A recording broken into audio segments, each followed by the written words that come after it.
Bueno, vamos a ir empezando porque si no se nos va a hacer muy tarde si luego se anima el debate. Bueno. Mientras se va animando más gente, voy a presentar a los componentes de la mesa. A mi izquierda, a mi extrema izquierda, Rafael Fraguas, que es periodista periodista de larga trayectoria, de raza, se decía antes, ¿no? No de periodista. Empezaste a trabajar, si no me equivoco, en Gaceta Universitaria, un periódico que desapareció, bueno, que el franquismo hizo desaparecer más bien, luego en Mundo Cristiano, en el diario Ya, en la revista El Europeo, ha trabajado en radio, en varias radios, en Radio Nacional de España. Dirigió la revista Diálogo Iberoamericano entre 1981 y 1983 y ha pertenecido a la redacción del diario El País desde su fundación. Ha sido también consejero directivo de la Federación Nacional de Asociaciones de la Prensa entre los años 70, entre 74 y 77, en representación de los periodistas jóvenes. Y, bueno, y como veis, ha estado en muchos lugares y en momentos muy interesantes y seguro que nos puede contar cosas de interés para el tema que nos ocupa hoy aquí. A mi izquierda está Luis Santos Serra, también un periodista también con larga trayectoria profesional. Ha estado también en gabinetes de comunicación de varios partidos, Partido Socialista, en comisiones obreras y en varios medios de comunicación, luego nos comentará, pero sobre todo yo aconsejo que leáis un libro que publicó, creo, en 2015, que se titula La prensa que se vendió. Podéis ver un avance en Internet donde aparecen, creo que son unos 40 documentos de los que utiliza en el libro. Es un libro muy, muy revelador, tanto lo que cuenta como los documentos que reproduce, que ya digo que los podéis ver también en Internet. A mi derecha, Olivia Carballar, periodista. ¿Trabajas en la Universidad de Sevilla o no? Te graduaste, ¿no? Te doctoraste en la Universidad de Sevilla. También con una tesis sobre la situación de las mujeres periodistas en Sevilla durante el franquismo y la incipiente democracia 1939-1981 y autora de este libro que tenéis aquí, visto que ha tenido. Yo también soy víctima, Estampas de la impunidad en la transición, que acaba de salir, ¿no? Es del 2018. Coordina el suplemento Rutas de la Memoria en la revista La Marea. Gracias a los tres por venir y bueno, yo quería hacer una breve introducción al tema y luego dar paso a vuestras intervenciones y aprovechar mi introducción para poner algunas piedrecitas en lo que podrían ser los temas de debate sucesivo. Yo creo que el punto de partida de esta mesa tiene que ser lo que se ha llamado el Parlamento de papel, ¿no? Este mito, si queremos decir así, luego pasaremos a ver cuánto hay de verdad, cuánto hay de mito, en la idea de la contribución de la prensa periódica, la diaria y la semanal, a la democratización durante sobre todo los años de la transición. Vamos a poner entre 1975 y 1982, por poner la periodización clásica de la transición, ¿no? Es decir, este papel, nunca mejor dicho, de la prensa, en este caso escrita, cumpliendo primero bajo el franquismo un papel de conquista de espacios de libertad que va liberando, por decir así, del control de la dictadura y también de cumplir una serie de funciones, no solo informativas, vamos a decir que serían las propias de la prensa, sino de funciones de politización, de movilización, funciones incluso didácticas, ¿no? de mostrar a los españoles del momento cuáles eran las principales tendencias políticas, ideológicas, etcétera, en la Europa del momento. una serie de funciones que normalmente en una situación democrática pues, cumplen otras instituciones culturales y políticas, y que en los años 60 y primeros 70 desempeñó la prensa escrita, sobre todo la semanal, que era la que podía escapar, las revistas podían escapar más al control censor, político, financiero del franquismo, ¿no? Y cuánto de ese papel, este sería un punto de debate, qué parte de ese papel, vamos a decir, muy relevante y que va más allá de las habituales funciones de la prensa, pudo cumplir esta también después de la muerte de Franco en los años de la transición democrática, ¿no? Sobre todo en lo que se ha llamado, los sociólogos llaman la socialización o resocialización adulta, ¿no? Siempre, cuando se habla de cultura política siempre se piensa en la socialización como algo que se hace durante la infancia o la juventud, ¿no? Pero se ha hablado también de cómo las personas pueden luego, en edad incluso adulta, pues verse sometidas a un proceso de resocialización, en este caso en una cultura democrática, ¿no? Y cómo la prensa habría jugado durante la transición un papel muy importante, incluso reemplazando a veces a los propios partidos políticos, ese papel de canalización de muchos españoles nacidos y crecidos durante la dictadura en los comportamientos y actitudes democráticas, ¿no? Hay que pensar que la transición es un momento de transición de la prensa escrita. Evidentemente hay muchísimos cambios, podemos hablar también de, igual que podemos hablar de continuidades, hay que hablar de la ruptura de la transición de la prensa, ¿no? Van a desaparecer muchos de los diarios clásicos del franquismo, sobre todo la famosa cadena de prensa del movimiento, que controlaba, para entender, los periódicos de Falange, ¿no? Empezando por el Arriba, a muchísimos otros que había en todas las capitales de provincia españolas, y otros diarios que venían del franquismo, y curiosamente de esto también hablaremos, muchas de las revistas que habían surgido en los años 60 y 70 bajo el franquismo, pero en parte contra o cada vez más contra el franquismo. Es decir, es un momento de transición muy fuerte y en parte paradójico. Desaparecen, ya os digo, muchos de esta prensa representante del franquismo, pero también de la prensa que había representado, pienso en revistas como Cuadernos para el Diálogo, Triunfo, Bajo Blanco, El Viejo Topo, etcétera, que habían representado al antifranquismo o aparecidas en los primeros años de la transición a la democracia. Surgen nuevos periódicos. Las revistas son claramente más dinámicas, es más fácil que nazcan y que mueran. Los periódicos es más difícil porque necesitan más inversión.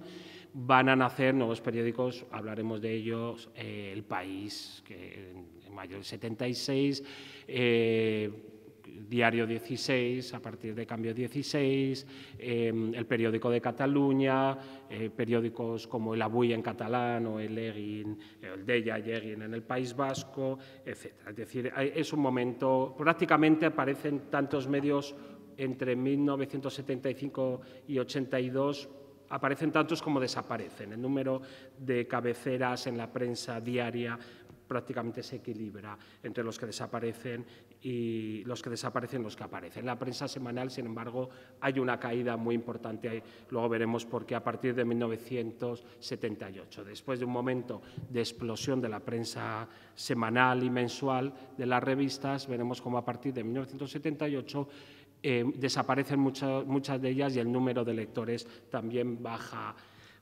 muy considerablemente, prácticamente a la mitad, hasta estabilizarse en los años 80. Yo querría poner varios, como os digo, aparte de esta pequeña introducción, algunos temas que me han surgido cuando he estudiado, he trabajado este tema, que algunos son tesis mías que pueden ser discutibles y por eso las quiero poner aquí para ver si estáis de acuerdo o no. Yo creo que en la transición, en parte, hay una continuidad en una opinión pública escindida que viene del franquismo. Yo creo que la memoria de la guerra civil y la dictadura hace que también en la transición haya un elemento de opinión pública escindida entre la alienación y la legitimación del franquismo.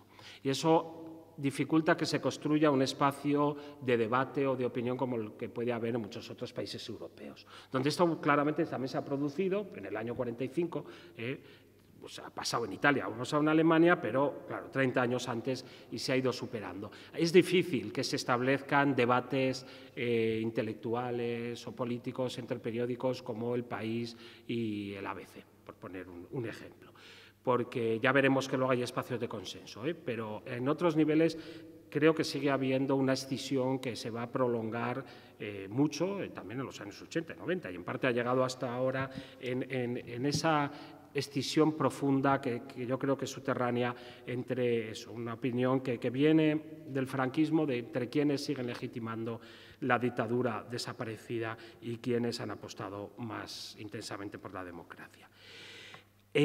También, bueno, esto es poco discutible, los años de la transición no marcan un cambio de marco de reglas de juego radical. La censura va a seguir actuando hasta los años 80. Desde la ley de prensa no se deroga parcialmente el famoso artículo 2 de respeto a las instituciones, principios del movimiento, etcétera. En parte se deroga implícitamente por la Constitución, pero explícitamente no se deroga. Los casos de censura, bueno, los expedientes de censura aumentan, por ejemplo, en el 77 y 78 hay muchísimos casos de secuestro de revistas, hay juicios, numerosos juicios a periodistas, no solo por la justicia ordinaria civil, sino también la militar. Cuando va ya bajando la censura, sabemos que entra la jurisdicción militar en muchos casos. Bueno, aparte de la violencia directa utilizada contra periódicos, quiero recordar aquí los atentados con víctimas mortales al Papus, a la revista El Papus y al País, con sendas víctimas mortales, o casos como el secuestro de Martínez Soler, que fue torturado, etcétera. Es decir, es un marco que hasta en los años que nos ocupa sigue teniendo en este sentido una gran continuidad con la dictadura y es muy violento y muy problemático. Creo que también, igual que hay una opinión pública extendida, creo que hay un elemento que a veces no se destaca, que es que hay también, yo lo llamaría una dualidad cultural o educativa de la población española. Esto es una herencia del franquismo muy negativa. Se dice que el franquismo moderniza. Bueno, moderniza lo que moderniza y moderniza con muchos problemas y con muchos desequilibrios y sobre todo el concepto de modernización del franquismo es muy diferente al de la socialdemocracia europea. En Europa la educación cultural se considera un elemento primordial de la modernización. El franquismo no, el franquismo al revés. El franquismo apuesta por una televisión, por ejemplo, pues totalmente comercial, casi ni siquiera propagandística, ¿no? Más comercial, con programas de consumo, de juego, un poco al estilo americano y bueno, luego pues sí, abre un nuevo marco de intentar crear un marco limitado de debate con la ley de prensa e imprenta de 1966, pero en ese juego va a estar una parte, vamos a decir, pequeña de la población. Yo creo que se puede hablar más que de dualidad, es un sistema tripartito. Solo hay un tercio de españoles, para que me entendáis, que lee. Libros, menos de un tercio, no llega al 20%. Un tercio de españoles que se informa a través de diarios y revistas. Esto es una cifra, como mínimo, la mitad, casi la mitad de Italia y un tercio de Francia y de Alemania. Esto hay que tenerlo en cuenta. Hay una gran parte de los españoles que ve solo la tele, 2 tercios, y de los cuales un tercio ni siquiera ve los telediarios de la tele. Es decir, esto es algo que a veces no se remarca, yo creo, porque a veces nos centramos mucho en la prensa escrita, yo mismo, que hice mi tesis sobre cuadernos para el diálogo, y nos olvidamos de que 2 tercios se van a informar solo en una televisión que cambia, por supuesto, en una televisión que va a dar espacio con programas como La Clave de José Luis Balbín, etcétera, a ciertos espacios más intelectuales y de debate, pero que en gran parte sigue siendo comercial y que, por supuesto, sigue estando totalmente controlada por el poder hasta, incluso cuando se abran luego las televisiones privadas, pues también habría mucho que decir. Creo entonces que eso es algo que hay que resaltar. Hay que resaltar también la gravísima crisis económica que se produce en esos años. La crisis del petróleo, que como sabéis llega un poco retrasada a España, también porque el franquismo no quiere problemas y insufla dinero y la amortigua. La democracia va a tener, como pasó en los años 30, la mala suerte, por decir así, de encontrarse en una coyuntura. Esto es importante porque muchas de las políticas que se han hecho en Europa, socialdemócratas, se han hecho en un momento de crecimiento económico. En España se van a hacer en un momento de crisis. ¿Esto tiene que ver con la prensa? Sí, tiene que ver con la prensa. La inflación de los años 70 es brutal. Seguro que vosotros podéis decir mucho más que yo sobre esto. El aumento de costes es brutal. Cuando tú ves que desaparecen revistas como Cuadernos o como Triunfo, con 60.000, 70.000 lectores, con suscripciones de 6.000, 7.000, 8.000 personas, dices, Dios mío, ahora cualquiera firmaría, cualquier revista, ahora que han desaparecido las dos últimas supervivientes, ¿no? Interview y Época, cualquier revista firmaría tener 70.000, una tirada, no ya tiradas superiores, unos lectores de 60, 70.000, 80.000 personas. A pesar de eso, desaparecen. Esto es importante porque eso provoca también una dependencia con el poder financiero, con la banca y con el poder político, que es el que gestiona el dinero. En España no hay ayudas generalizadas a los periódicos. Sí que se conceden, creo que en tu libro sale, ¿no?, alguna, se conceden en 2 o 3 momentos líneas de crédito oficial, no sé si a través de ICO, bueno, de crédito oficial de apoyo a la prensa. En Europa toda la prensa está subvencionada. En Italia, en Francia, todos los periódicos, según el número de lectores, tienen subvenciones y eso hace que, por ejemplo, pues, prensa minoritaria de partido, pues en un sitio como Italia pueda subsistir. Uno puede estar de acuerdo o no con el modelo, pero el modelo europeo es ese. En España no se produce. En España todos los periódicos, y eso sale muy bien en los documentos de la prensa que se vendió, pasan un momento de gravísima crisis económica. Da igual el ABC, La Vanguardia, etcétera, porque todos llegan al año 75 con una caída importante del número de lectores.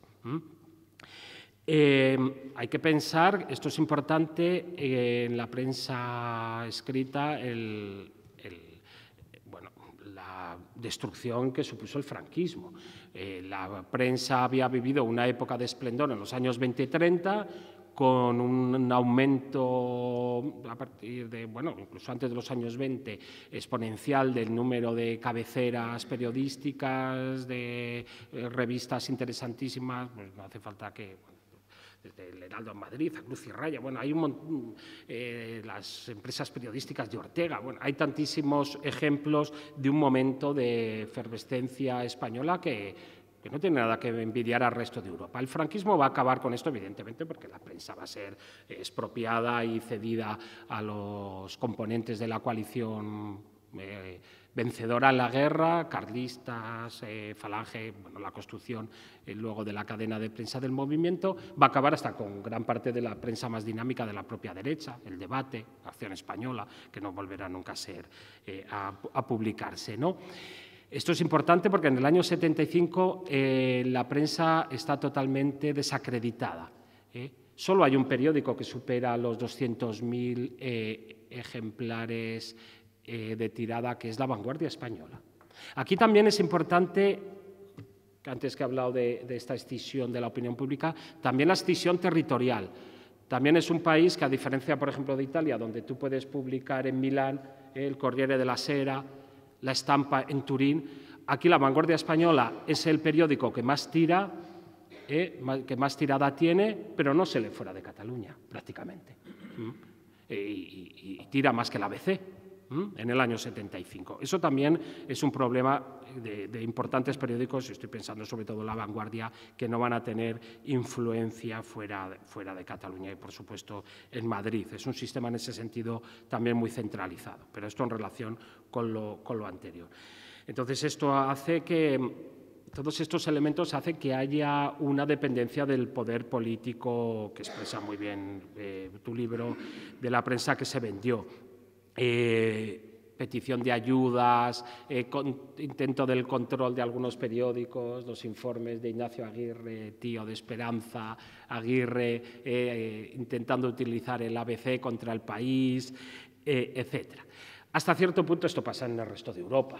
Lo hemos visto también fechas recientes, Berlusconi en Italia con el Corriere, etc. Pero aquí hay intervenciones pues, que pueden ser más normales, pues, lo que tú que sacas en los documentos de Meliá con El País, pero algunas son como las de Aguirre, muy directas, muy de vamos a atacar a este país, informes sobre los periodistas y afiliaciones políticas, cuántos son socialistas, cuántos son comunistas en la plantilla del País, etc. Hay que pensar que la prensa de ese momento es una prensa que viene, la diaria que viene del franquismo, menos alguna experiencia más renovadora como Telexpress, la renovación de informaciones, pues ahí sigue estando La Vanguardia, sigue estando el ABC, siguen estando periódicos, porque los periódicos son muy caros, y es difícil hacer un periódico nuevo. Ya vemos que luego sí que nacen algunos, pero en el año 75 va a haber ahí una continuidad importante respecto al franquismo. Incluso El País, que luego sabemos cómo va a ir evolucionando, no deja de nacer de una iniciativa de Manuel Fraga y de José María de Areilza, aunque luego sabemos que va a haber una evolución, vamos a decir, una guerra civil interna, y en esto Rafael Fraga nos puede contar algo cuando se acaba imponiendo el tándem Polanco-Cebrián, que va a hacer del País pues, algo distinto, y en el portavoz que fagocita gran parte de los diarios de la izquierda, en el portavoz, en ese intelectual colectivo de la izquierda, ¿no? Eso hace que se limite la pluralidad de la prensa, estas escisiones que os decía, de la opinión pública y también territoriales, pues hace que la pluralidad de la prensa de la transición sea, por ejemplo, muy diferente a la de la República. No digo que sea peor, la prensa de la República pues casi fue excesivamente plural, que nunca hay exceso en la pluralidad, pero fue la gran parte de la prensa de la República fue muy hostil contra el gobierno republicano, que sacó una ley muy dura de defensa de la República, etc. En la prensa de la transición hay menos pluralidad por esa continuidad en parte del franquismo, y también porque los nuevos diarios que nacen tienen un consenso en algunos temas importantes. Es curioso, hay esa escisión entre opinión pública que viene de la dictadura, pero al mismo tiempo hay dos consensos muy importantes. Uno importantísimo, que es la monarquía. También es verdad que la reforma de la ley de prensa deja tres temas que no se pueden tocar, que son la monarquía, las Fuerzas Armadas y la unidad de la patria. En la reforma del artículo 2 de la ley de prensa e imprenta, y esto ya se había utilizado anteriormente, estos tres temas quedan fuera del debate político, y los ministros de Información y Turismo van a reunir a los directores de periódicos para decir estos temas van a quedar fuera, y quedan fuera. Incluso en un periódico como El País, El País es un periódico muy plural, y por eso se convierte, creo yo, y eso Rafael puede decir, en ese intelectual colectivo, pero porque en el fondo es bastante plural en su interior, ¿no? Tiene una línea editorial muy de consenso, impulsando la democratización, eso sí, pero apoyando las reformas de Suárez, y muy de consenso en el tema monárquico. Por supuesto, el ABC o La Vanguardia, que eran monárquicos, pues ¿qué van a decir? Pues todavía más. Eso es un tema, es una diferencia muy fuerte respecto a los años republicanos, ¿no? Hay un autor que ha hablado incluso de la forja de una complicidad, ¿no? Se titula un libro sobre la prensa y la monarquía, ¿no? Tanto por métodos legales, pero también por métodos indirectos, pues estos documentos que salen de los secretarios de Información o de los ministros de Información y Turismo, etc. Y bueno, antes de dar paso a los miembros de la mesa, tampoco querría acabar mi intervención con esta evaluación a posteriori tan negativa de la prensa a la transición. Yo creo que a pesar de todos estos problemas, inconvenientes, continuidades respecto a la dictadura, sí que es verdad que la prensa española ganó en credibilidad. los informes del CIS lo dicen, llegó a ser una de las prensas hasta los años 90 que empieza a caer en picado, merecidamente creo yo. Fue una prensa que recuperó gran parte de la credibilidad que había perdido en el franquismo, cuando ni siquiera los propios periodistas, hasta los propios periodistas franquistas se quejan de la falta de credibilidad de su propia prensa, gana en credibilidad, cumple un papel importante. Seguramente no el que podría haber cumplido, no con los debates intelectuales que podría haber habido, cierto, podríamos pensar en lo que podría haber sido y no fue, pero sí que marcó en muchos casos temas de la agenda política, denunció las insuficiencias del proceso democratizador impulsándolo, denunció en muchos casos, y esto es importante, las violaciones de derechos humanos, las intervenciones excesivas de la policía, la violencia, etcétera. Apoyó y dio voz a muchos movimientos sociales, más la prensa periódica, las revistas, que la prensa diaria, cierto, pero hay una presencia importante de los movimientos sociales, de los nuevos movimientos sociales también, del feminismo, del ecologismo, etcétera. En ese sentido, creo que el papel de la prensa, con todos estos problemas que podemos debatir posteriormente, fue importante. Entonces, quería dar paso, vamos a empezar por Rafael Fraguas.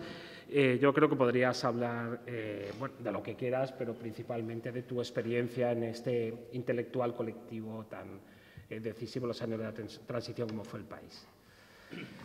Bueno, buenos días. Muchas gracias por dedicar esta mañana otoñal a escucharnos. Agradezco también a Ariel su invitación para participar en este foro y a mis compañeros de la mesa y a Javier por su introducción tan brillante, ¿no? Bueno, yo creo que estamos ante un tema que debe ser abordado casi torrencialmente, ¿no? Porque sobre la prensa se proyecta siempre el deseo de que cumpla las funciones de la justicia, de la policía, es decir, un montón de funciones que no corresponden al periodismo, que es una mera palanca de transmisión de información que se devuelve a la sociedad de donde emerge organizadamente. Esa es la responsabilidad social de la prensa, tomar la información de la sociedad, organizarla y devolverla. Es decir, no el periodista ni el periodismo es propietario de la información. Esto yo creo que es muy, muy importante tenerlo en cuenta. Y como quiera que estamos en un foro vinculado a la memoria y a los medios de comunicación, yo me gustaría invitaros a reflexionar un poco sobre, es decir, este problema que tiene una gran enjundia, no porque tenga importancia por sí mismo, sino por el alcance social que todo lo vinculado a los medios de comunicación tiene como intermediarios en los procesos sociales, ¿no? Y políticos. Bueno, ha dicho cosas interesantísimas, Javier, entonces a mí me gustaría precisar algo, pero yendo a una abstracción que nos permita una aproximación científica, pues a mí la abstracción que me parece más importante desde el punto de vista político y social de la transición es el desmantelamiento de la cadena estatal de prensa del movimiento. Es decir, nosotros desde El País, bueno, El País era, como sabéis, un periódico que nace al calor de una iniciativa que tiene José Ortega Espotorno, que es hijo de Ortega y Gasset, entronca con una tradición liberal, y este señor se dedica a recorrer España intentando hablar con un sector ilustrado de la burguesía española, que está un poco agazapado, pero que ve que las oportunidades políticas se empiezan a abrir, y ese sector del capital, bueno, pues quiere apostar por una transformación porque ve que el franquismo ha llegado ya a su tope, ¿no? Hasta entonces el capital en nuestro país era un capital subvencionista y subvencionado, que vivía de las subvenciones, no tenía el menor sentido de iniciativa, el menor sentido del riesgo. Sin embargo, ahí hay un núcleo del capital que tiene ganas de jugar a la política, ¿no? Y entonces quiere hacer un periódico que exprese ese designio, ese diseño. Entonces, Ortega Jr. se dedica a recorrer España solicitando dinero para ese proyecto. El proyecto encuentra eco en Fraga y se cuenta entonces con, bueno, que Fraga ampara el invento, pero no por amor al arte ni por filantropía, sino porque Fraga quiere jugar un papel en el posfranquismo, ¿no? Entonces aparece también la figura de Jesús Polanco, ¿no? Jesús Polanco es un señor que no sabe mucho, pero sabe quién sabe. Y entonces él tiene una experiencia editorial importante a través de los libros de texto y a través de Carlos Robles, que es cuñado de Fraga y que ha tenido mucho ascendiente. Entonces, bueno, el caso es que Ortega, como os decía, recorre España y solicitando dinero a ese sector del capital que está ya agazapado, pero que quiere jugar a la política y quiere jugar a los valores y que, en fin, que pergeña que hay una situación posfranquista determinada e interesante. Y quien le ayuda en esta tarea, curiosamente, Ramón Tamames, a la sazón miembro del Comité Ejecutivo del Partido Comunista de España. Le ayuda en esta tarea. Tamames es un economista de prestigio, ha escrito el libro posiblemente de mayor tirada de la historia de España, que es su estructura económica. Y Tamames le ayuda. Otro dato curioso que la gente desconoce es que la rotativa del diario El País, una Harris Marinoni, fabricada en Europa, iba en dirección al periódico Al-Mujahid de Argel. Entonces, a través de la gestión de un intelectual comunista muy importante, pero muy desconocido, que se llamaba Carlos Gurméndez, esa rotativa se queda en Madrid y pasa al País. Son datos curiosos, ¿no?, que explican. Bueno, yo entonces, perdonad que hable en términos más personales, yo entonces era el responsable de la organización del Partido Comunista en el interior del país cuando nace. Entonces nosotros teníamos una célula muy pequeñita, habíamos entrado pues de chiripa en el periódico, no sabemos muy bien por qué, porque yo me acuerdo, vamos, mi experiencia personal es que tuve una entrevista para publicar en el diario, en la revista El Europeo, en la que yo trabajaba. Le entrevisté a Juan Luis y al terminar la entrevista nos enzarzamos en una bronca terrible porque él no quería figurar en una lista avalada por el partido para la Asociación de la Prensa, y yo le ponía verde diciendo que el test de democraticidad era ese, ayudar a que se constituyera una candidatura democrática y tal. Él tenía muchas reticencias, no quería ser, decía, tonto útil, compañero de viaje y tal, y tenía un anticomunismo profundo. Yo agarré un cabreo con él enorme. Yo era un crío, tenía 26 años. Entonces él creyó que la entrevista que yo le había hecho iba a servir para que yo lo crucificara. Y la entrevista que yo hice fue una entrevista objetiva. Y entonces me dijo, al leer la entrevista me llamó, me felicitó y tal, me dijo, bueno, cuando salga El País yo te llamaré. Le dije, sí, eso se lo dirás a todas, le dije, me acuerdo. Bueno, a los 3 días de salir el periódico, yo estaba trabajando en el periódico, me llamó. Yo creo, sinceramente, que los retos que teníamos entonces eran tan extraordinarios, de verdad, desde el punto de vista... Es decir, nosotros acabamos de salir formalmente, tras la muerte de Franco, no habíamos salido del todo de la dictadura, porque seguía una inercia, pero el asesinato de Carrero había despejado, en cierto modo, la posibilidad. Perdón, porque os voy a remitir a muchos temas, pero os prometo que es que era aturdiente la masa de cosas con las que estábamos topando, ¿no? La muerte de Carrero, el partido lo interpretaba de la forma siguiente, para que Carrero Blanco implicaba el posfranquismo sin Franco. Franco tenía un enorme ascendiente, sobre todo rural, y en la pequeña burguesía urbana. Pero Carrero no. Carrero, un tipo gris, leal a Franco, y no tenía ese ascendiente, pero se configuraba como la alternativa política a Franco. Entonces, desde los poderes fácticos mundiales, sobre todo desde Washington y desde Berlín, que han tenido siempre mucho ascendiente sobre la política española, se decía, Dios mío, como Carrero asuma el poder en España, se va a polarizar todo hacia la izquierda. Es decir, como es tan impopular, ese franquismo sin el ascendiente de Franco se va a polarizar de tal manera que la hegemonía va a caer en manos del comunismo. como ya se había producido la Revolución de los Claveles en Portugal, el pánico cundía en Washington sobre todo, porque, como sabéis, la importancia geopolítica de nuestro país es muy superior a la que nosotros solemos creer, y geoestratégica. Es la llave del Mediterráneo, tiene un litoral gigantesco, es un portaaviones encima de África, vinculado a América, en el extremo occidental de Europa. Entonces, imaginaros, desde Washington se encienden todas las alarmas diciendo, Dios mío, como hay un régimen comunista en España, nos cierran, nos pueden cerrar Gibraltar, bueno, en fin. En esos vectores se movía el planteamiento. Entonces se trataba por todos los medios de que no sucediera esa hegemonización de la izquierda, de la transición que se veía ya venir. Entonces Carrero vuela por los aires, el brazo ejecutor pues sí parece que es ETA, pero bueno, incluso informaciones posteriores han demostrado que la utilización del explosivo eran unas minas que solo tenía el ejército norteamericano, por ejemplo, y sobre todo que la muerte de Carrero se produce a 110 metros en línea recta de la sede de la embajada norteamericana, ¿no? Es curioso.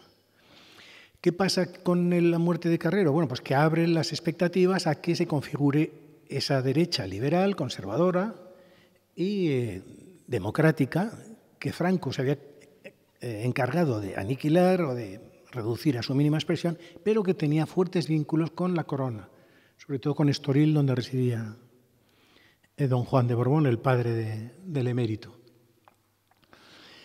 El caso es que ya también en el año del contubernio de Múnich, pues la oposición democrática, más que democrática, la oposición antifranquista se reúne en Múnich, se excluye a los comunistas, porque los comunistas ya han protagonizado varias huelgas importantísimas, como las mineras de Asturias, etc., ¿no?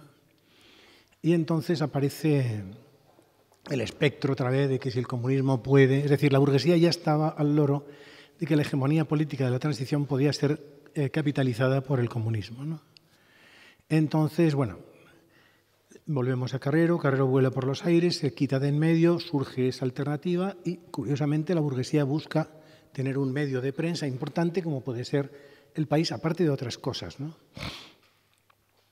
Hay una estrategia también comunista a largo plazo, es la llamada reconciliación y todo aquello, y resulta que hay una coincidencia táctica entre ese sector del capital ilustrado, del capital burgués ilustrado y las fuerzas democráticas para conseguir inicialmente la democracia, ¿no? Como un terreno de juego nuevo que determine el marco de actuación en el posfranquismo. Y en ese terreno, pues el PC está por esa labor, ¿no? Bueno, entonces El País surge en ese contexto y se pone en marcha. Y hay una cosa muy importante que sucede. Yo me acuerdo de cuando discutíamos los dirigentillos sindicales del País con Cebrián y con la empresa sobre el tema de los medios de comunicación social del Estado, Cebrián se cerraba en banda absoluta diciendo que había que desmantelarlos absolutamente, que eran una excrecencia franquista, etc. Algunos de nosotros lo que decíamos es, ojo, ojo, porque en una etapa inicial de transición a la democracia, con una incultura democrática extraordinaria, si se cambia el sentido de esa prensa estatal y se le da un toque democrático, puede contribuir a democratizar, para luego disolverse naturalmente, a democratizar nuestro país. Cebrián se cerró en banda absolutamente, pero claro, él estaba, en mi opinión, yo lo he comentado con él, o sea que no reveló nada irrevelable. Él pensaba, y es lo que va a hacer luego, y es lo que va a hacer que el país cobre la fuerza que tuvo, que desapareciendo la prensa estatal, el país podía asumir el papel de prensa estatal. Es decir, de definidor de los intereses estatales, no gubernamentales, estatales. Ya sabéis, en esta facultad no hay que explicarlo, que lo estatal es un nivel, en cierto modo, superior respecto de lo gubernamental. Entonces, el país no es que adoptara una línea más o menos proclive a una opción política u otra. Lo que quería era arrogarse la interpretación del designio estatal de una democracia naciente, como era la democracia que había en España, que estaba surgiendo. Entonces, esa es la clave del éxito que tiene el país en la primera etapa. Esa representación de los intereses estatales por vía editorial y por vía informativa le da un enorme ascendiente como institución democrática neófita de la democracia española. La democracia española no tenía instituciones democráticas y sobre el país se proyecta un montón de proyecciones incluso afectivas, que la gente veía en el país lo que no había.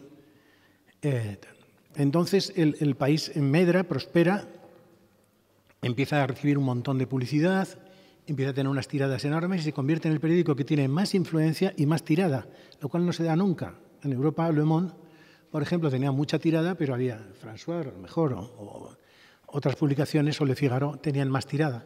Pero en España se da un caso único, que es que el país es el periódico que tiene más tirada y más influencia política. ¿Por qué? ¿Porque es gubernamental? No, en mi opinión, sino porque es un periódico estatal. Es un periódico que asume la representación de lo estatal. O quiere asumirlo, evidentemente. Entonces, claro, dentro de eso, dentro de ese conglomerado tremendo de intereses, etcétera, de luchas, pues claro, nosotros, desde la perspectiva de una célula pequeñita en un organismo como el país, no sabíamos exactamente por qué habíamos aterrizado ahí, si era como coartada para que la burguesía hiciera lo que quería, o si era que realmente se valoraba que la presencia de comunistas en el país era necesaria. Entonces, bueno, el periódico salió adelante, vendió muchísimos periódicos, tuvo una influencia enorme y se convirtió en el periódico de referencia incluso en el exterior. ¿Qué pasaba intramuros del periódico? Pues que dentro del periódico había una lucha feroz y atroz por conseguir avances en la lucha salarial, en la lucha profesional. Conseguimos un comité de redacción que tenía ciertas potencialidades fiscalizadoras de la línea editorial, pero reducidas. Conseguimos, después de una lucha sindical atroz, os lo digo de verdad, conseguimos unos niveles salariales dignos. Hubo una represión muy fuerte también. Todos aquellos que nos dedicábamos a hacer sindicalismo en el periódico fuimos excluidos de cualquier tipo de promoción, sinceramente, hay que decirlo. Algunos tuvimos la suerte de que, bueno, teníamos algunos conocimientos de política internacional y fuimos destinados al extranjero. Yo concretamente estuve cubriendo la guerra irano-iraquí y estuve cubriendo el área del Medio Oriente durante 11 años como enviado especial a escenarios de guerra, también a Guinea Ecuatorial, también a África Negra, también al norte de África, etcétera. Y otros compañeros no tuvieron la suerte de ser enviados a esos sitios y tuvieron que pechar con esa represión, pero todos considerábamos que era mucho más importante que nuestro país tuviera un periódico democrático, por lo menos que cumpliera un deber de democratización, a nuestros destinos personales, ¿no? Entonces, yo ahora quiero... esto es en el origen. ¿Qué es lo que pasó luego? Bueno, ya hay 1000 opiniones. Yo lo que creo es que el país, en cierto modo, tuvo un ataque de éxito, ¿no? Esa extraordinaria posición que se había logrado en función de esas proyecciones que la gente vertía sobre el periódico, al que consideraba como un tesorito de la democracia española, como institución democrática, pues eso se le subió a la cabeza a muchos de sus dirigentes, tanto empresariales como profesionales, y el periódico empezó a olvidarse de buscar información, porque recibía tales toneladas de información del exterior sin necesidad de buscarlas, que empezó a caer en el no contraste, en la no... etcétera, ¿no? Y luego pasó lo terrible, y es que empezó a confundir la información política con la política informativa. Y esto es el origen del declinar. ¿Por qué? Porque los periódicos, o sea, no es como se ha dicho, y yo ahí quisiera discutirlo luego con Luis, no es que los periódicos, en cierto modo serios, caigan en la trampa de decir lo que quieren sus anunciantes. Eso es un error, es un suicidio. Porque los periódicos viven del crédito, pero del crédito moral, del ascendiente social que adquieren por decir la verdad. Entonces, si un periódico empieza a trolear la verdad en función de que tal anunciante le mete o no le mete publicidad, ese periódico, ante quien primero se desprestigia, es ante el propio corruptor, ante la propia empresa que le corrompe. ¿Comprendéis? Es decir, profesionalmente, los periodistas y las periodistas tenemos la obligación de luchar por la verdad, porque es lo único que nos da independencia y nos da fuerza. Entonces, en cuanto al periódico El País, en mi opinión, llevo 42 años vinculado a esa casa, ¿no? Lo que sucedió durante una etapa, ahora parece que está en vías de corrección, sobre todo en la penúltima etapa ha sido terrible, ¿no?, lo que ha pasado en el periódico. Pero bueno, en la etapa actual parece que hay elementos de corrección, parece que se están enderezando las cosas en una clave de recuperar lo que el periódico fue en su día, lo cual vamos a ver si es posible. Pero lo que sucedía entonces es que el periódico entró también en un impulso multimediático muy importante, que compró el Canal Plus, la televisión es carísima, se hizo una política incorrecta vinculada a las majors, a las grandes distribuidoras de cine, etcétera. Se compraron películas a precio de oro cuando había otros compradores que las compraron. En fin, una serie de cosas muy complejas y además que quizá no tienen cabida aquí. Pero me centro ya en el tema. Quiero vincular el tema o sea, se ha hablado mucho de memoria histórica. Evidentemente, yo creo que se ha hablado poco de las causas de la desmemoria histórica y yo quisiera hablaros de esto, desde la perspectiva de lo que yo contemplé, de lo que yo vi, de lo que vimos desde el país, muy brevemente. Bueno, primero, yo creo que la memoria histórica no solo es un problema político, social, moral, sino que es un problema antropológico. Es decir, todas las sociedades, todas las civilizaciones reciben a sus miembros cuando nacen, les avalan cuando se unen y les despiden cuando se mueren.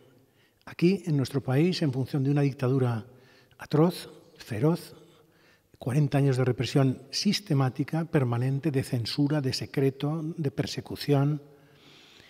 Hay decenas de miles de compatriotas nuestros que yacen en las cunetas, que yacen en fosas comunes, anónimamente, desperdigados, humillados, etc., ¿no? Y eso, es decir, aparte de lo que implica política, éticamente, moralmente, socialmente, eso es un crimen antropológico. Es decir, mientras no se despida convenientemente a todos aquellos que murieron luchando por un ideal democrático, republicano, comunista, socialista, anarquista, libertario, en cierto modo no podemos estar conformes con nuestro pasado. Sin embargo, yo creo que hemos estudiado poco las causas de la desmemoria y por qué se produjo durante la transición lo que desde hoy, desde nuestros días, se puede considerar como una especie de irresponsabilidad a la hora de no haber reivindicado la memoria histórica. Yo creo que la causa fundamental de la desmemoria es la intensidad de la represión, pero no solo represión de tipo físico. Es decir, muchos de nosotros, por tener un mundo obrero en nuestra casa, cuando venía un registro de la policía, nos podían meter 4 años de cárcel. Y 7 años si eras considerado dirigente estudiantil, ¿no?, por ejemplo. Fijaros a ese nivel, y eso es una represión, en cierto modo, liviana, ¿no? Pero imaginaros lo que es la represión también en cuanto a la cultura, ¿no? Es decir, era la cultura de la desmemoria. Nosotros vivíamos con el martilleo constante de que en Paracuellos de Jarama se había fusilado a 5.000 personas por ser curas o por ser meramente monárquicos o por tener tal. Bueno, primero, eso era falso. La única investigación seria que se ha hecho sobre el Paracuellos del Comité Internacional de la Cruz Roja revela 972 muertos, que se producen 2 meses después, 2 meses largos después de la matanza de Badajoz, en la cual el general Yagüe ordena la muerte de 3.500 personas en la Plaza de Toros de Badajoz. Como poco, como poco. Sí, perdón. Entonces, voy terminando. Aparte de eso, está también el tema de la Ley de Secretos Oficiales, que en una fecha tan tardía como en 1968 entra en vigor y permanece hoy en vigor.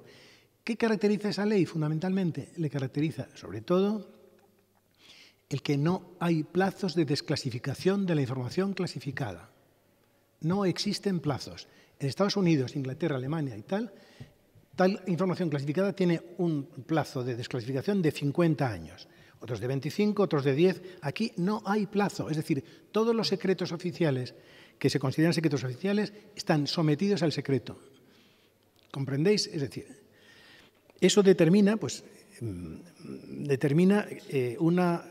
o sea, no solo que la coalición de fuerzas para imponer el rescate de la memoria durante el nacimiento de la democracia era totalmente adversa, sino también una coalición de fuerzas axiológica adversa.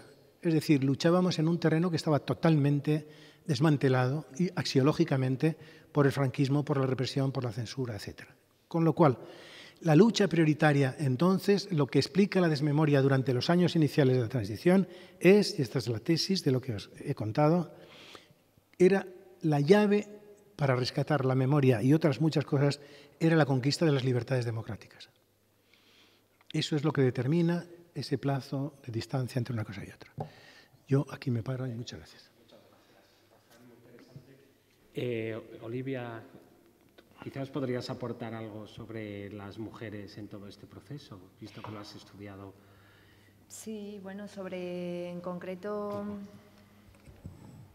en esa investigación que hice descubrí, por ejemplo, que el primer periódico en Sevilla que fichó por primera vez a una mujer periodista en igualdad de condiciones o en supuesta igualdad de condiciones que los hombres fue ABC de Sevilla en el año 76 y esa mujer se llamaba Margarita Jiménez, ¿no? O sea, quiero decir que la transición, en esa transición se permitió por primera vez ese desembarco de las primeras mujeres periodistas en la profesión, ¿no?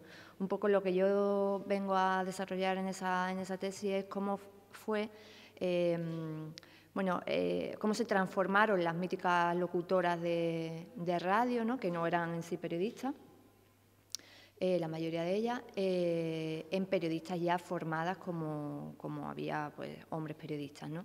En Andalucía, además, y en Sevilla había, un poco de más dificultad porque tampoco había facultad de periodismo allí. Entonces, bueno, algunas de ellas me contaban que, claro, primero, cuando decían en sus casas, quiero ser periodista, pues claro, los padres sobre todo se ponían las manos en la cabeza diciendo, pero bueno, esa profesión, ¿qué es, no?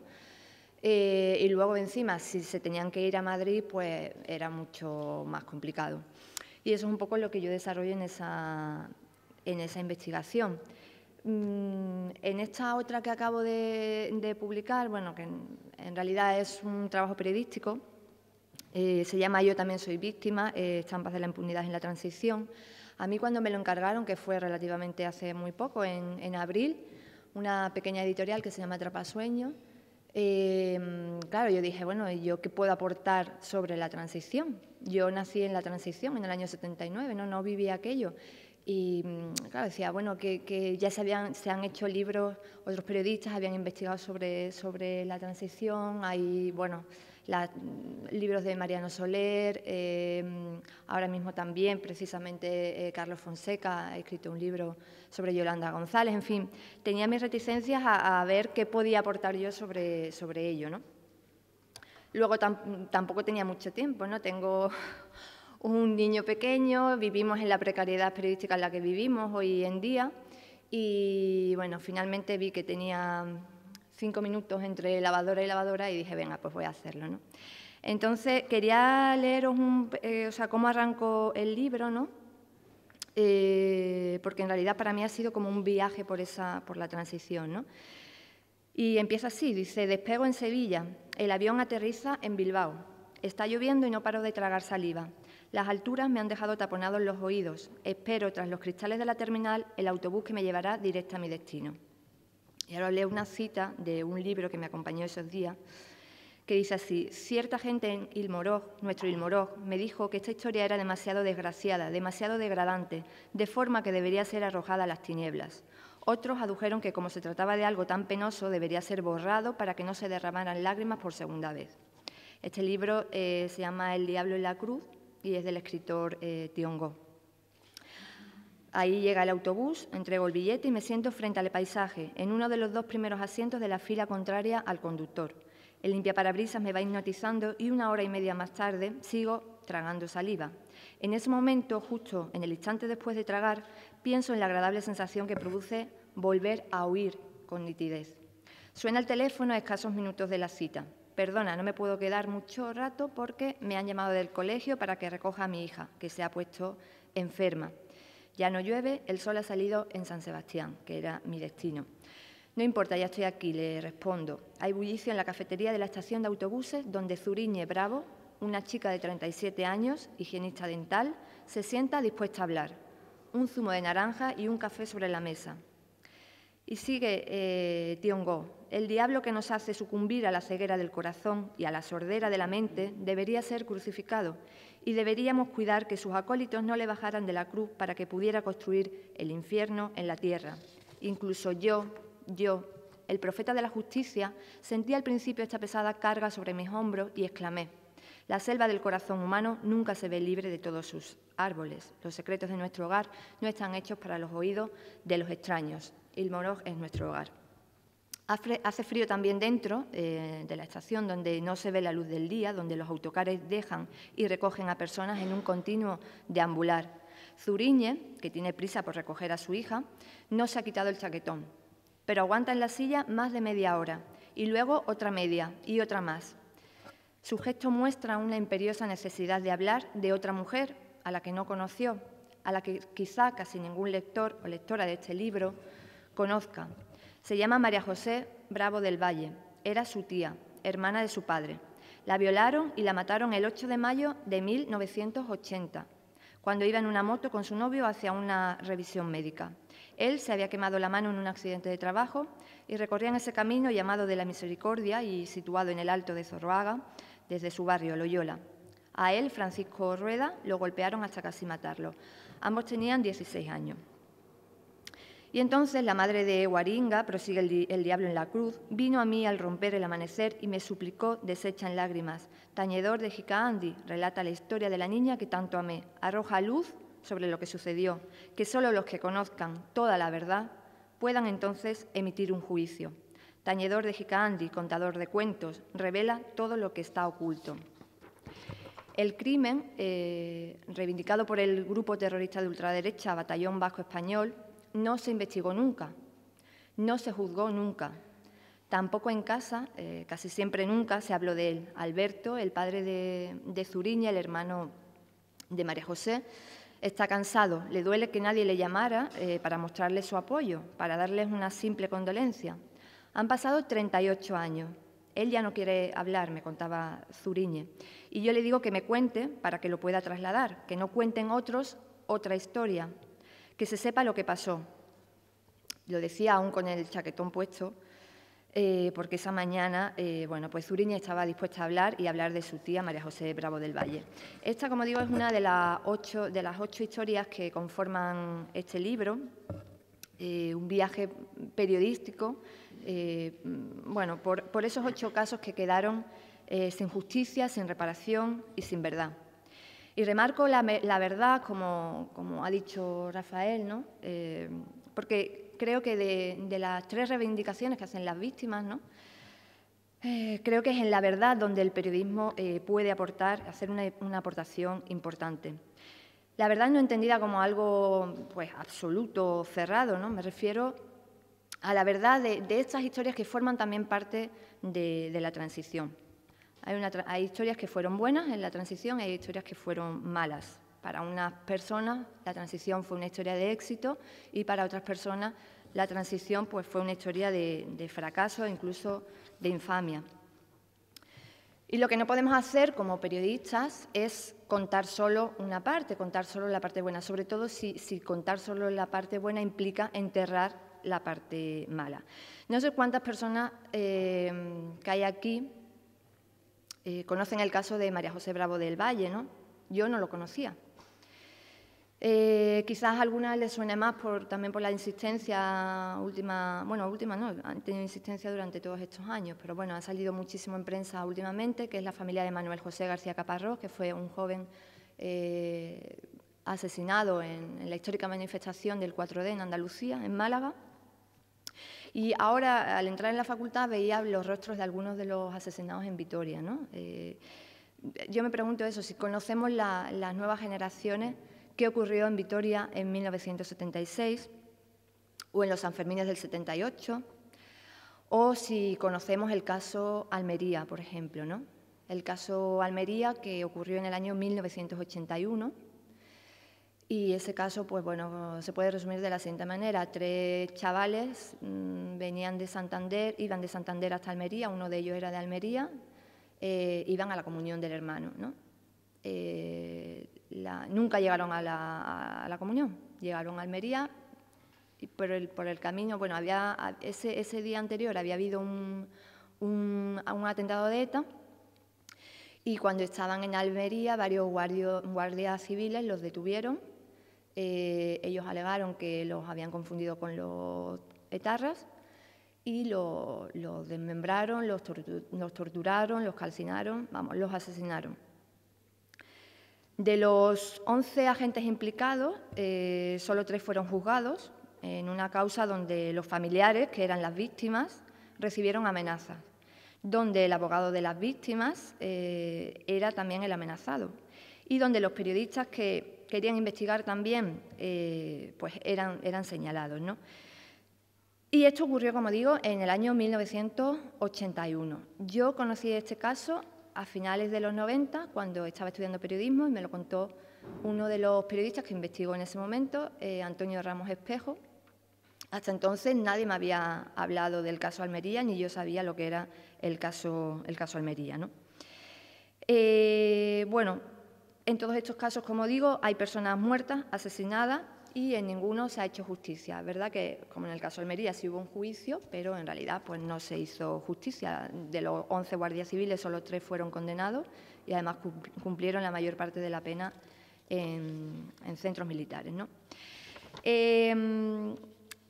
Lo que yo quiero recoger, lo que yo he pretendido recoger en este libro es un poco qué ha pasado con esa familia estos 40 años, ¿no? O sea, cómo han vivido esa familia su día a día.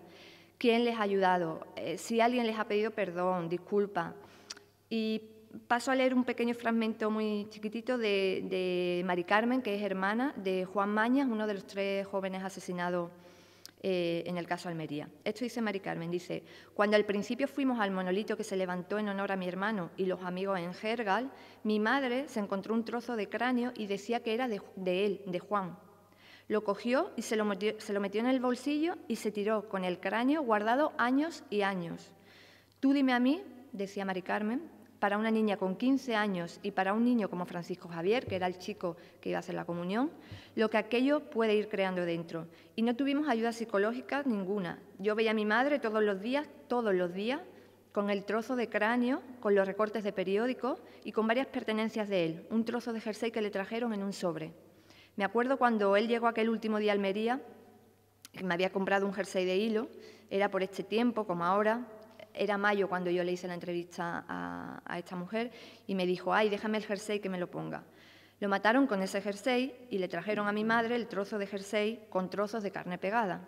¿Tú cómo vives ese día a día con esa edad? Cuenta también Puri, una hermana de Manuel José García Caparrós, que ella cada vez que escucha una ambulancia pues llama inmediatamente a sus hijos porque piensa que van a ir dentro, ¿no? Que los hijos, pues claro, están ya un poco hartos de la madre, ¿no? Me lo contaba un poco entre risas. O cuenta, por ejemplo, la propia Zuriñe, que su padre siempre ha ido a buscarla por las noches cuando salía por miedo a que le pasara algo, ¿no? Son las consecuencias de esa herida sin cerrar que nadie ve, que nosotros no vemos, pero que sí ve quien las está sufriendo todavía, ¿no?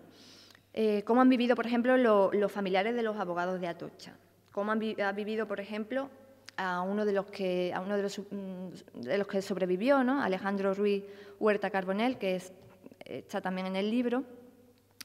Yo le preguntaba, ¿siente aún miedo? Y me decía, lo que ocurre es que el miedo se va acumulando a lo largo del tiempo y se une a toda la presión psicológica que produce un hecho como este.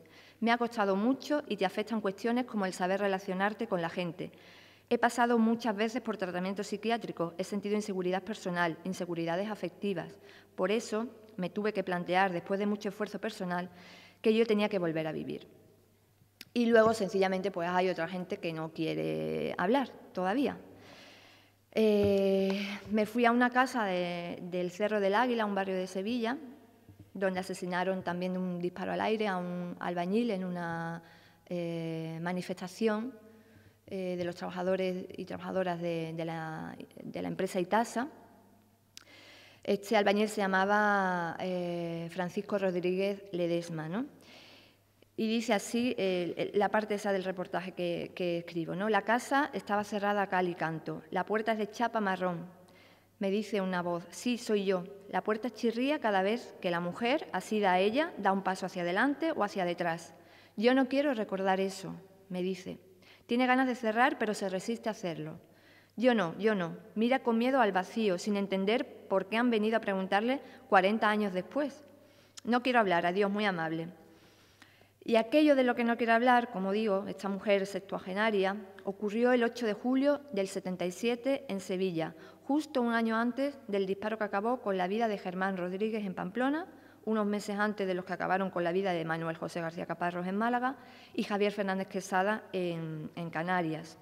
Unos meses después del disparo que acabó con la vida del joven almeriense Javier Verdejo, al que no dejaron terminar de escribir Pan, Trabajo y Libertad. Y me decía la mujer, yo fui a coger a mi hijo que se me había escapado, ¿no?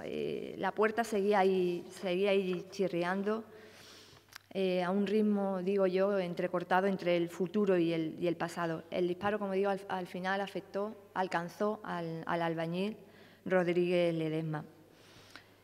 Y bueno, tengo aquí una cita también que creo apropiada de Edurne Portela en el eco de los disparos, que dice: la continuación del silencio en el presente protege, escuda, ayuda a negar la evidencia para seguir viviendo en paz, entre comillas. Permite no realizar una autocrítica de nuestra propia participación en la violencia pasada, pero este seguir viviendo en una paz artificial ha tenido y sigue teniendo consecuencias terribles para el tejido social. Ya ha habido lectoras que me han dicho que no han conocido ninguno de estos casos y, bueno, yo creo que, por lo menos para mí, ha servido el trabajo. Así que, nada, muchísimas gracias. Bueno, yo creo que voy a terminar de matarlos, ¿no? Sí. Bueno, tú creo que puedes un poco volver al tema de la, sobre todo explicarnos ese... No, como ya... Vale. Intento estar en 2 minutos, porque yo creo que os hemos... Sí, venga. El maestro Rafael nos ha explicado bastante. No, es decir, yo no es porque haya venido a hablar de mi libro, pero es un poquito lo que sé, ¿no? Entonces, entroncando con las intervenciones anteriores, bueno, agradecer que me hayáis invitado. Nosotros llegábamos al periodismo, yo soy un poco coetáneo de Rafa, desde periodistas comprometidos, donde estábamos comprometidos con la política y con el periodismo, ¿no? Es decir... Empecé igualmente con detenciones, en mi paso por la cárcel de Carabanchel y tal, y casualmente, digo, por entroncar con un poquito las pinceladas, o bueno, más que pinceladas, ¿verdad? Más que pinceladas que has dado, pues empecé a trabajar en el Arriba, o sea, en el diario El Movimiento, donde la Junta Democrática tenía más peso de cara a la transición, ¿no? Es decir, esto es no sé, hay un episodio por ahí que nunca se ha contado, que yo creo que no se dio por ningún lado, y es que durante la época de Suárez, de Adolfo Suárez como presidente, llegamos a ocupar el periódico. Y lo ocupamos durante 4 o 5 días hasta que se nos acabó el papel, con el director secuestrado y cosas que ahora serían de terrorismo, ¿no? Pero para que veáis el periodo convulso, de alguna manera, que entroncaba el franquismo con la transición. El libro de la prensa que se vendió recoge... todo ese movimiento interno, pero con documentos oficiales de los propios portavoces del Gobierno, como los periódicos, las cabeceras que han llegado hasta hoy, hasta esta crisis donde ya son los periódicos digitales, que es otro momento, donde yo, en aras a sacar una conclusión, digo que vendieron su línea editorial a grandes cabeceras, ¿no? Incluido el propio diario El País, ¿no? Y eso parte de una crisis donde, cogiendo un elemento que decía Rafa, se acaba con toda la prensa pública. Había grandes cabeceras de medios de comunicación social del Estado que venían de la prensa del movimiento, pero que estaban con redacciones progresistas, críticas y tal, y se lamina. Se acaba con el diario Pueblo, que tenía una gran tirada, y históricamente os acordaréis del diario Madrid, aquel que fue volado, el edificio que fue volado y que se impidió que su cabecera reapareciese. Entonces, todo eso pinta un panorama donde se conforma, yo creo que hay documentos que los podríais ver en el libro, he traído incluso algunos originales, si tenéis algún momento después o en otro momento queréis consultarlos, donde se está conformando el edificio mediático de la transición. Es decir, un edificio mediático de la transición que está vendiendo su línea editorial y el poder les está dando ayudas en función de su línea editorial. Eso es tremendo, ¿no? Claro, de ahí está surgiendo el relato de la transición, lo que yo creo que en las jornadas describíais, hablabais de los consensos, ¿no? Del consenso de la transición. Yo creo que ese consenso es lo que ahora llamaríamos el relato, se estaba dibujando en esas líneas editoriales que se venden. Yo no quiero aburriros y quiero dar paso al debate.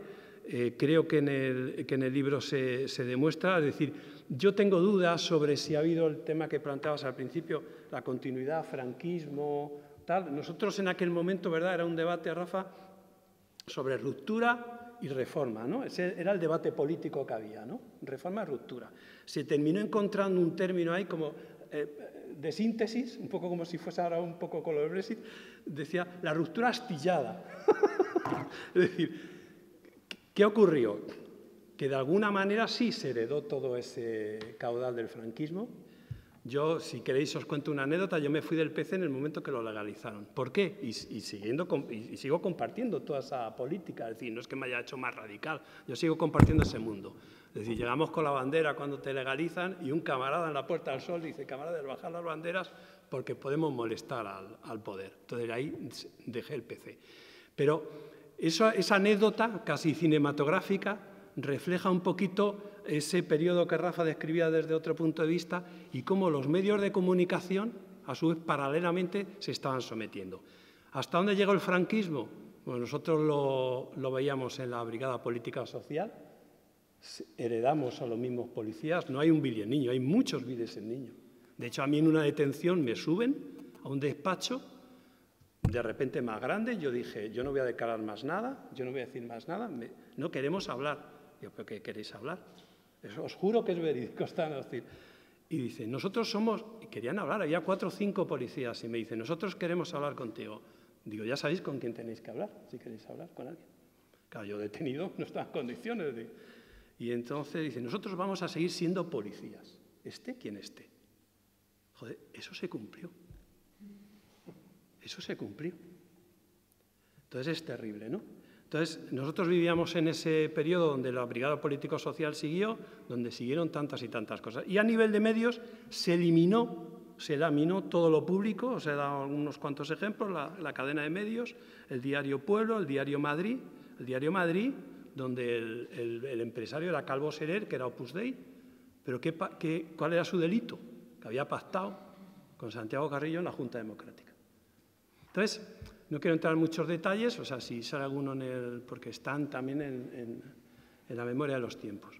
Pero cómo de alguna manera la transición jugó a entrar en esta paz chicha que hemos llegado ahí, cómo no se ha respetado la memoria de los muertos, pero a mí me encanta que hayáis metido el tema de los medios de comunicación en la memoria, porque de alguna manera es el gran olvidado, y es donde se ha hecho, de alguna manera, toda la ideología, todo el consenso, donde se ha fraguado todo el consenso. Yo doy aquí un poco la cocina, con documentos de ellos. Eran documentos que iban a haber sido destruidos. Y esto ya el morbo, perdonar que tal, un grupo de gente que estábamos en el Palacio de la Moncloa, pues los capturamos antes de que los destruyesen, porque eran notitas que le hacían los portavoces al presidente del gobierno, a Suárez y a Calvo Sotelo, sobre cómo había que trajinar toda esta ayuda. Y de ahí surge El País, claro, surge El País, pero ahí estaba Fraga, Y estaba Ricardo de la Cierva, un historiador que hoy pasaría por ser de la ultraderecha, que saca un artículo, ¿verdad? Asino, creo recordar que el título era Asino, cuando se elige a Adolfo Suárez. Qué error, es decir, qué gran error. Qué error, qué gran error. Este era el país, donde al final confluye también toda la izquierda, pero se había laminado a toda la prensa pública. Imaginaos lo que eso hubiese sido, que hubiésemos llegado hasta ahora. Claro, con la etiqueta que venía del falangismo, yo os digo que había más comunistas, estábamos más comunistas en el arriba que falangistas. Ya, lo teníamos. Bueno, de hecho, tomamos el periódico 5 días hasta que se nos acabó el papel. No sé si tú te acuerdas de aquello. Y los editorialistas de arriba eran casi todos del PC. De hecho, había cosas, por ejemplo, yo estaba en cultura, ¿no? Que los falangistas decían, no, eso que lo hagan los comunistas que saben más de cultura que nosotros. Quiero decir, que incluso había, es decir, era una ultraderecha distinta a la de ahora, es decir, más respetuosa, pero cada vez estábamos conviviendo en las calles con los asesinatos. Es decir, mi mujer escapó del despacho de Atocha minutos antes. Es decir, es que lo estamos viviendo. O sea, a mí casi se me saltaban las lágrimas con los relatos de la compañera, pero es que era así. Es decir, vivíamos eso, era el día a día. Yolanda, es decir, claro, imaginaos a vosotros ahora que en esta performance que hicisteis el otro día entrase la policía y disparase. Es decir, era con lo que vivíamos, ¿no? Lo ha descrito Rafa. Bueno, yo no quiero alargarme, perdón. Bueno, gracias por las intervenciones. Abrimos un turno de preguntas breves, por favor. Y al grano a los 3 invitados. Al lío. Nos hemos aburrido tanto que... Os habéis dormido.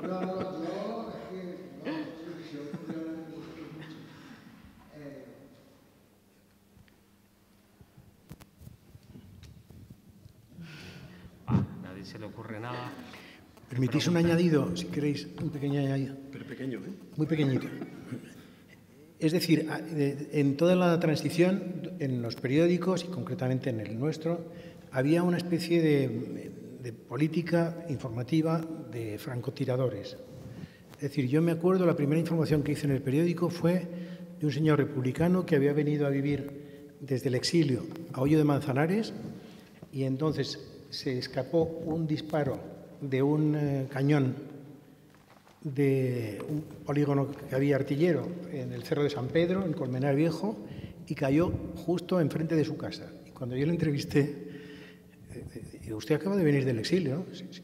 ¿Y qué ha pensado con este bombazo que le ha caído cerca? Dice, yo me dije, estos vienen a por mí.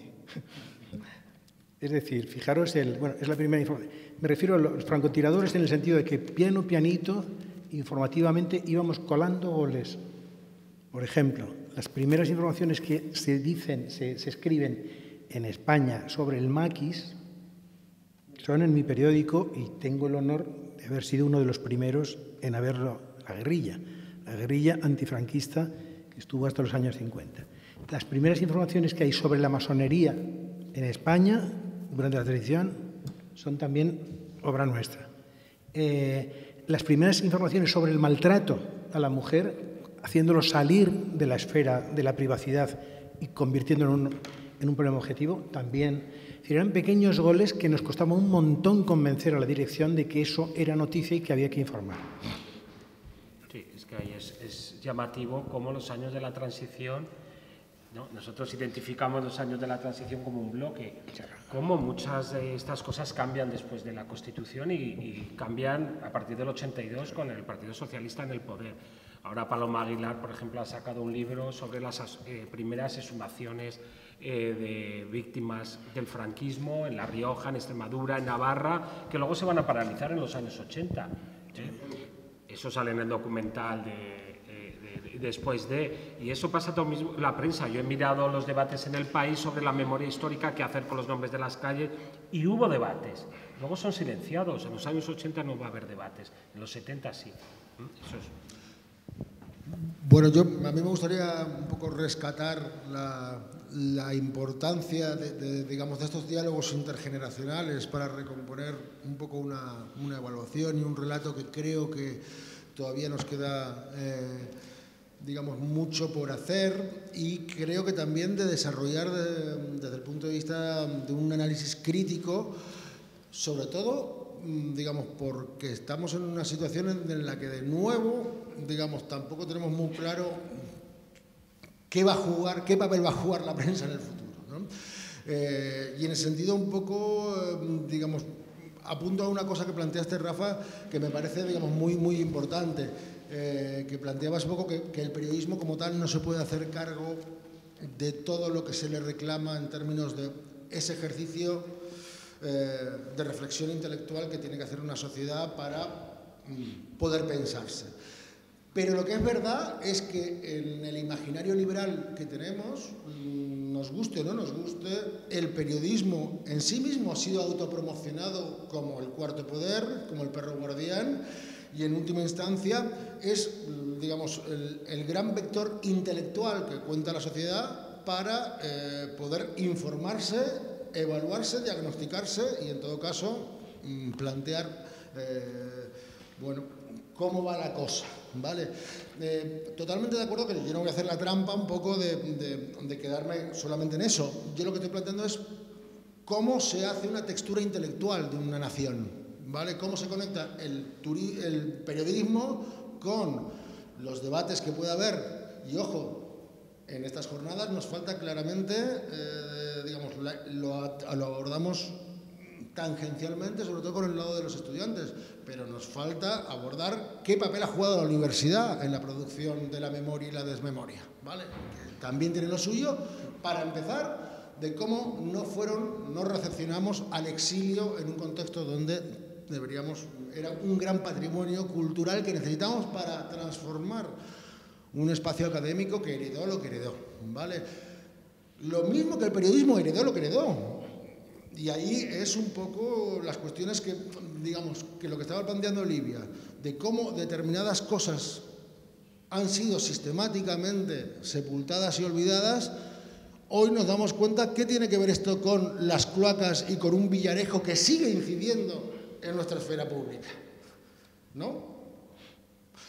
Todas estas cuestiones creo que tienen que ver un poco con una reflexión estratégica en la que el periodismo puede jugar un papel más o menos activo. Yo creo que dentro de esas dinámicas que tú planteabas, que efectivamente en la transición hubo una dinámica extendida en la lógica periodística, intelectual y cultural, el problema es que yo creo que de golpe no podemos caer un poco en pensar que esa escisión era más o menos simétrica.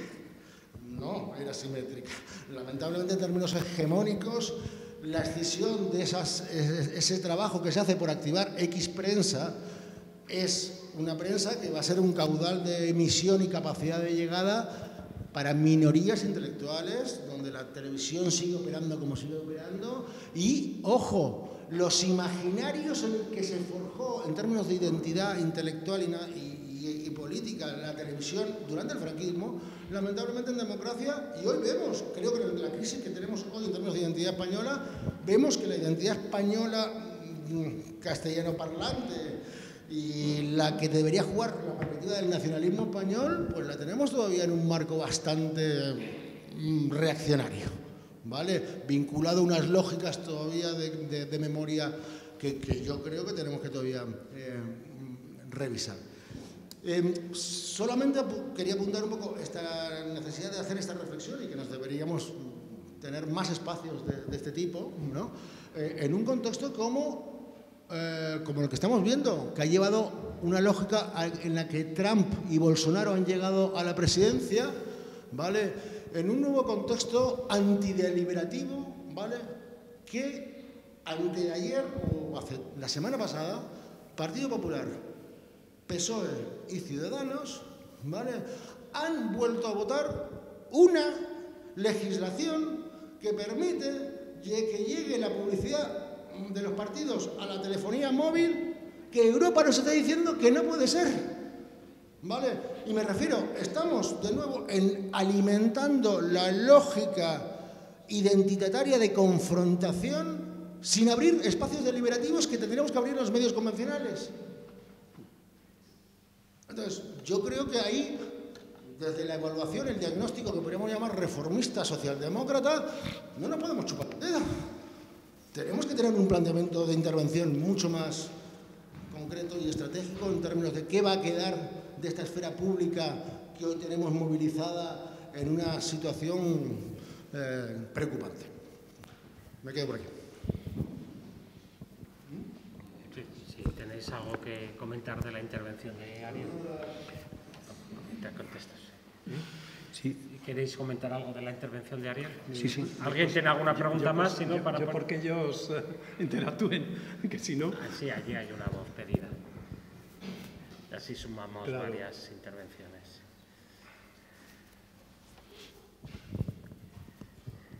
Buenas. Se ha planteado en un momento de la charla que había 3 pilares de la censura en la transición que no se podían tocar. Uno era la monarquía, otro las Fuerzas Armadas y el otro la unidad de España. ¿En qué punto está actualmente el periodismo para tratar los 3 temas centrales que habéis expuesto, que estaban los temas de la censura, digamos, que no se podían tratar? Muchas gracias. Bueno, con relación a la monarquía, yo creo que se levantó la veda, afortunadamente. Es decir, ya no hay, parece, limitaciones con relación, por ejemplo, a la conducta del rey emérito. Ya no hay limitaciones, pero en su día, si las hubo, que las hubo, en cierto modo existía la creencia, también por parte de la izquierda, hay que admitirlo, que era menos importante que esa persona emérita, con comillas, ligara con quien le diera la gana, a que nombrara a un presidente como Suárez, que inauguró, por la lucha de masas, si no, no se inaugura nada en este país, que había en la calle, inauguró una etapa democrática. Es decir, había una serie de prioridades. Se pensaba que aquello, bueno, que este señor ligara con Bárbara Rey, pues era secundario con respecto a que mantuviera el tipo de aguantar un régimen democrático que se sumara a eso. Hablo como vigencia social en torno a eso.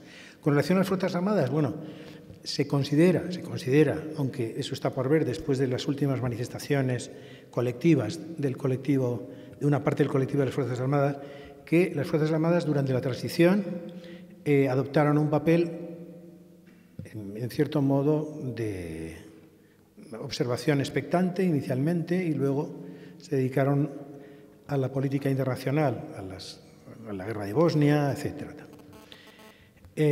No obstante, hay una precisión muy importante y entronco con lo que decía antes Ariel. El intelectual que nosotros teníamos más cercano en nuestro periódico era Javier Pradera. Javier Pradera había sido oficial de las Fuerzas Armadas españolas.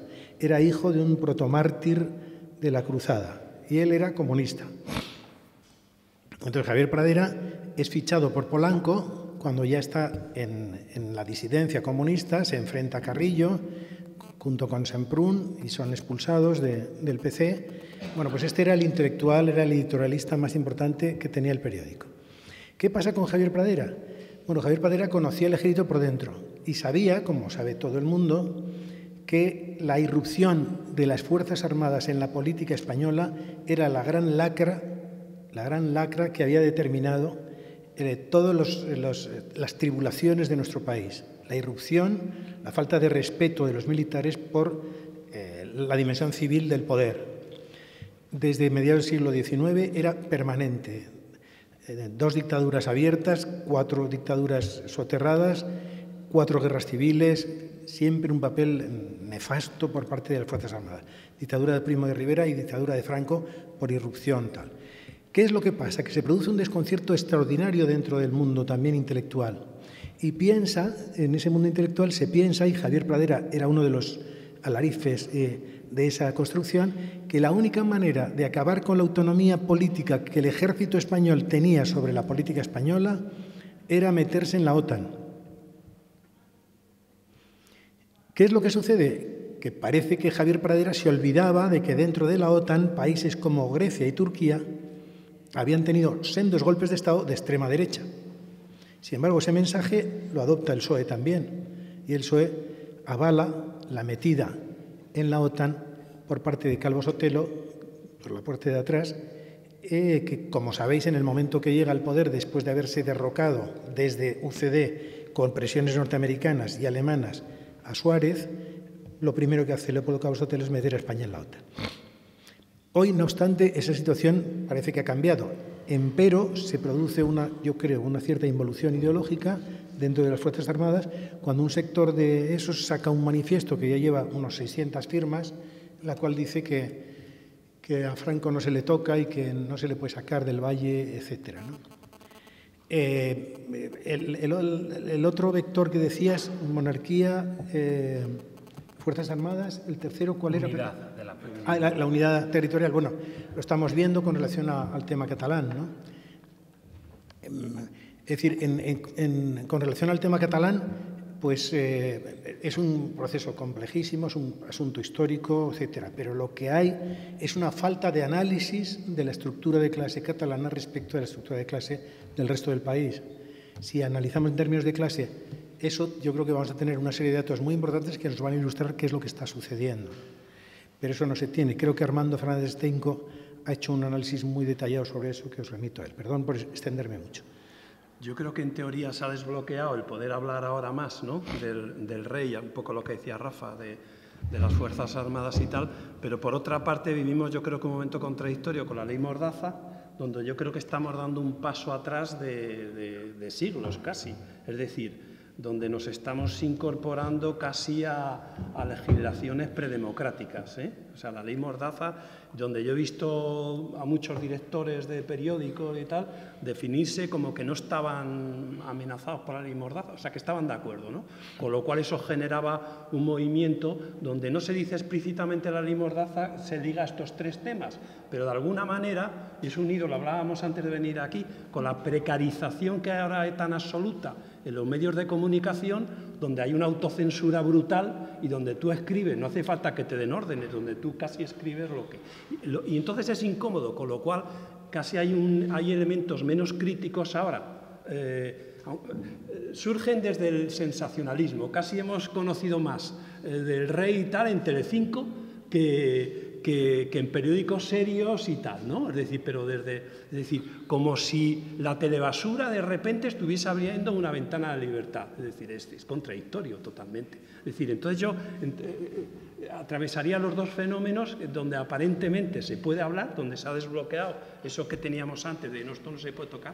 Bueno, yo ahí digo, por ejemplo, en el libro, en un momento determinado en el interview del Grupo Z, Asensio, que ahora ha desaparecido, cómo negocia también con el gobierno y dice, bueno, nosotros somos muy críticos. Bueno, Interview publicaba reportajes, aparte de esto de las tías, que parece que solo era Marisol y tal, no, publicaba reportajes brutales, ¿no?, de investigación, pero donde Asensio dice, bueno, negociamos todo, pero ruptura nada, monarquía nada, es decir, y era, digamos, el más avanzado. Ahora, aparentemente, esos topes han desaparecido. Pero si lo cruzamos con la ley Mordaza, que está ahí, es decir, pues están deteniendo todavía, están multando a periodistas, es decir, entonces eso es brutal, con lo cual llega un momento que tú te autocensuras, o sea, yo cuando en muchos debates, muchos periodistas dicen, no, a mí no me ha llamado nadie, dices, si es que no hace falta que te llamen, si es que tú mismo te estás autocensurando, con lo cual eso es terrible, ¿no? Y a nivel cultural, es decir, un poco lo que analizábamos, pues nos lleva a situaciones muy contradictorias, ¿no? Yo creo que esas tres dimensiones de las que hablo, si me permitís un inciso, se ha sumado ahora una taxativamente nueva, que es el capital financiero, mafioso. Es decir, es muy difícil ya en la prensa española meterle el diente a las prácticas mafiosas del capital financiero. Y posiblemente también es uno de los fenómenos que está en la base del tema catalán. Es decir, Cataluña tiene una tradición cultural, comercial, industrial, de capitalismo comercial, industrial, etcétera, y cree que el capitalismo financiero tiene su base mafioso en Madrid y ese es el que les roba, porque rompe las tradiciones industriales, comerciales del capitalismo catalán, que tiene otro ámbito, etcétera. Pero sobre todo ese capitalismo financiero es el que ha deslegitimado absolutamente cualquier tipo de justificación que pueda existir por el capital industrial o comercial y ha hecho un roto gravísimo, ¿no? Es un capital especulativo, no genera, es decir, cree que la riqueza es el dinero, por ejemplo, no genera trabajo, precariza y es el más beneficiado precisamente por toda la contrarrevolución telemática, porque el capital financiero tiene una dimensión virtual y y la telemática, su mensaje ínsito, profundo, es que desaparece el espacio del tiempo y se crea ese espacio virtual donde quien sale ganando siempre es el dinero, no nosotros y nosotras que vemos precarizar nuestros salarios gracias, entre otras cosas, a una utilización abusiva, monopolista y explotadora de lo que es la telemática en el mundo laboral. Bueno, yo creo que Olivia puede decir algo, visto que es una representante del nuevo periodismo con La Marea, y con esto terminamos ya la mesa. Sí, yo quería decir una cosa que a veces nos cuesta también reconocer, y es la autocensura que tenemos muchas veces por la propia audiencia, ¿no?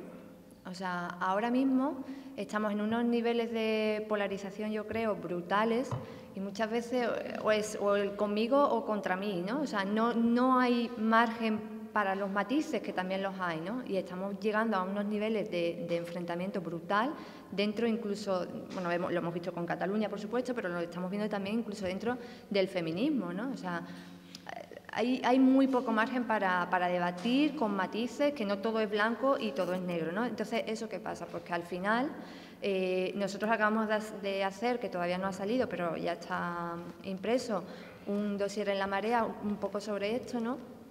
Y nos decíamos así un poco en broma, esto incluso nos puede costar lectores, ¿no? Porque si no, al final el papel del periodista es ser crítico, ¿no? Y también, como decía Rafael, pues contar la verdad, nos guste más o nos guste menos. Y creo que en eso pues también incide pues la precarización, la falta de tiempo, cómo se están utilizando las redes sociales, ¿no? O sea, si voy a publicar esto y me siguen más gente, pero si publico esto otro igual me deja de seguir gente, ¿no? Entonces, también tener en cuenta esa parte de que tampoco nos podemos rendir, por decirlo de alguna forma, a los lectores y a las lectoras, ¿no? O sea, que tenemos que ser periodistas, que es un poco lo que somos, o yo creo que somos, ¿no? Bueno, con esto concluimos la mesa. Gracias por vuestra asistencia y hasta la próxima. Gracias.